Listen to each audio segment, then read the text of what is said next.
So I am on my way to a waterfall just outside of Ha Giang City. It's funny, if you look on Google Maps, the name of the waterfall is Waterfall near Ha Giang. So it's labeled very well. But I really like this village because you can see all the houses have the thatch roofs. It really makes you feel like you've gone back in time.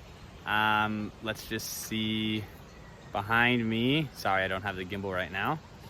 But you can see like right here. So all their clothes are just hanging on the side of their fence. They've got the house built up on the stilts, which if I am guessing correctly is built because of rain. So they can elevate it, but they also get more area. And maybe it's for shade.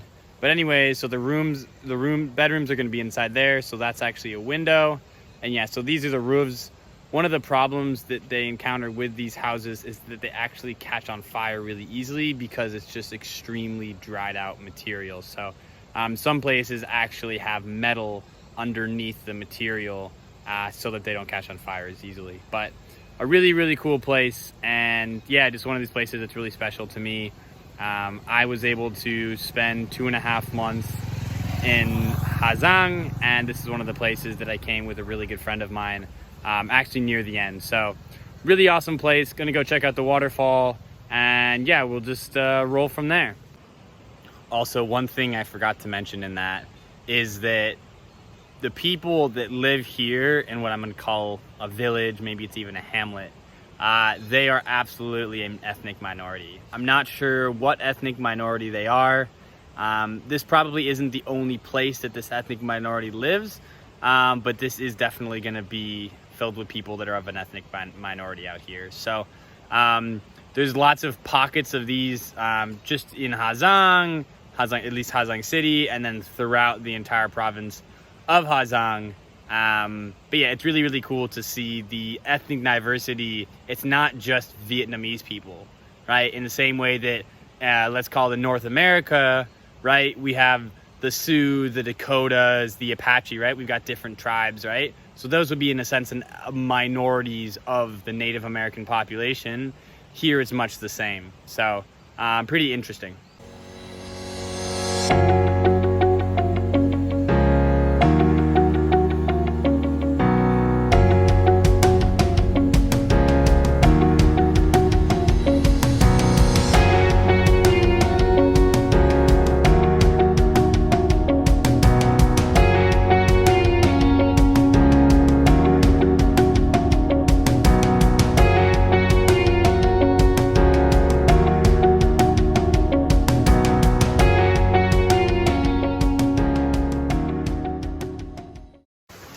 All right, so I'm right next to the waterfall now. Well, not right next to the waterfall, but right next to the parking.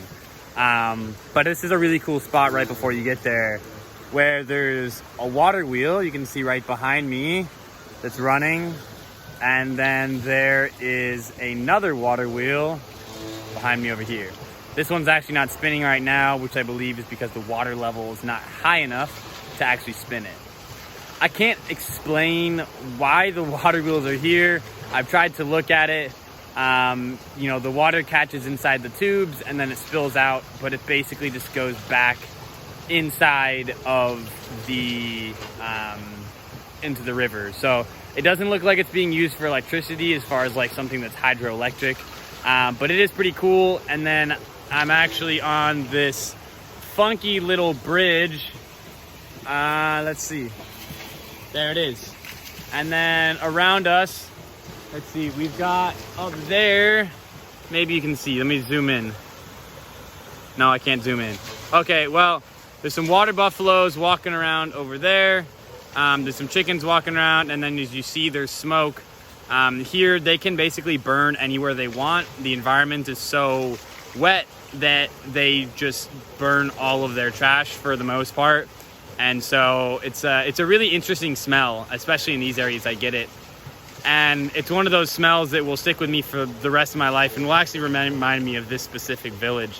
But yeah, it's because it's a mix of all the different trash, probably some shit in there, to be honest. But yeah, so that's what's up. So I had to take a different path to get where I'm going, which was a bit uncomfortable, and I may have cut my legs, because you'll see we have a guest on our trail. So water buffaloes are a very common animal out here, and they do not care about you. So you're driving on a street, you'll run into water buffaloes. You're walking on a trail, you run into water buffaloes. So right here, this guy, or maybe gal, has decided that this is the spot for grazing, and as such, I had to go off the road a little bit. But all good, gonna keep going. And we are back behind the water buffaloes again.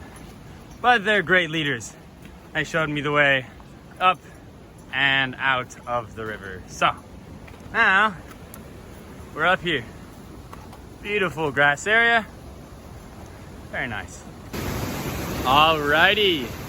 And there it is.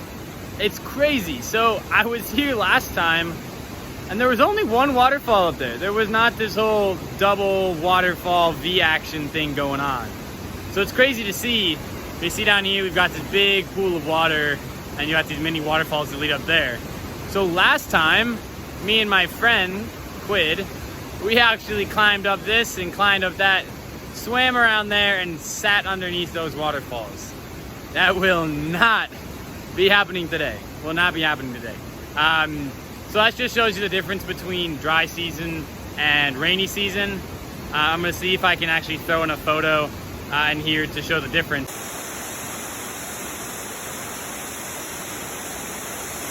Nicely done!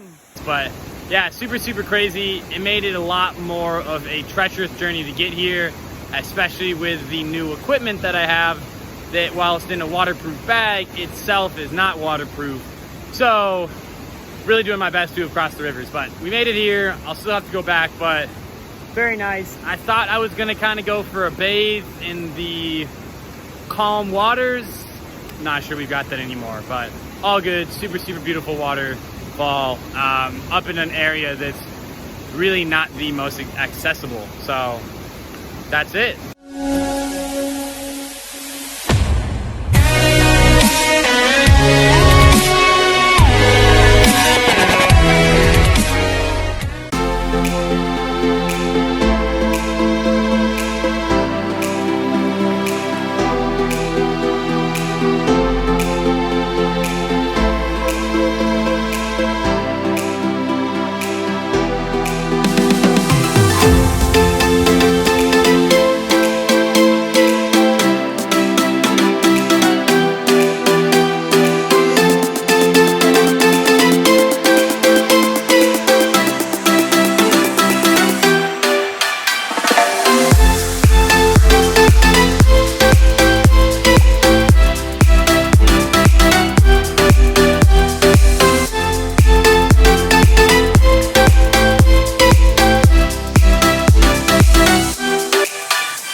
All right, so we had a successful set of flights going right there. I'm gonna have some really cool videos that I hope have just come before this clip.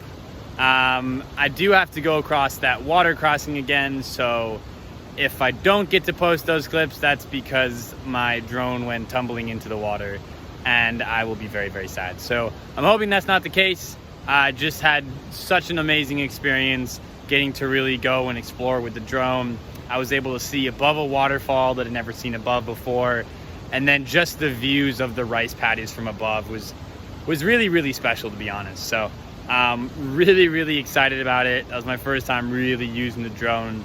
And I can only just imagine how cool it's gonna be going forward. So yeah, so I'm wrapping it up. You can see right now, just hanging out, got some water buffaloes, and then we got the locals hanging over here. We got a doggy, and then we've got, I don't know, is it a gaggle of chickens? No, I think that's turkeys. A herd of chickens? I don't know, whatever. We got a squad of chickens, so just hanging out on the farm. Gonna go back, gonna go get some food. But I would call that a very successful day. And then, as you can see behind me, this right here, let's get it, is one of, if not my favorite mountain range in the world. It's just, it looks like the scales on the back of a dragon. So really cool. But yeah, that's it for this one. And I guess since I'm uploading more now, I guess I should say, you know, if you want to like it, that's cool. If you want to subscribe, that's cool. Ultimately, at the end of the day, still doing this for friends or family. But if that's you guys and you want to make sure you don't miss them, you can, I think the subscribe button's here or there. I don't really know. But anyways, cool. Thanks for watching.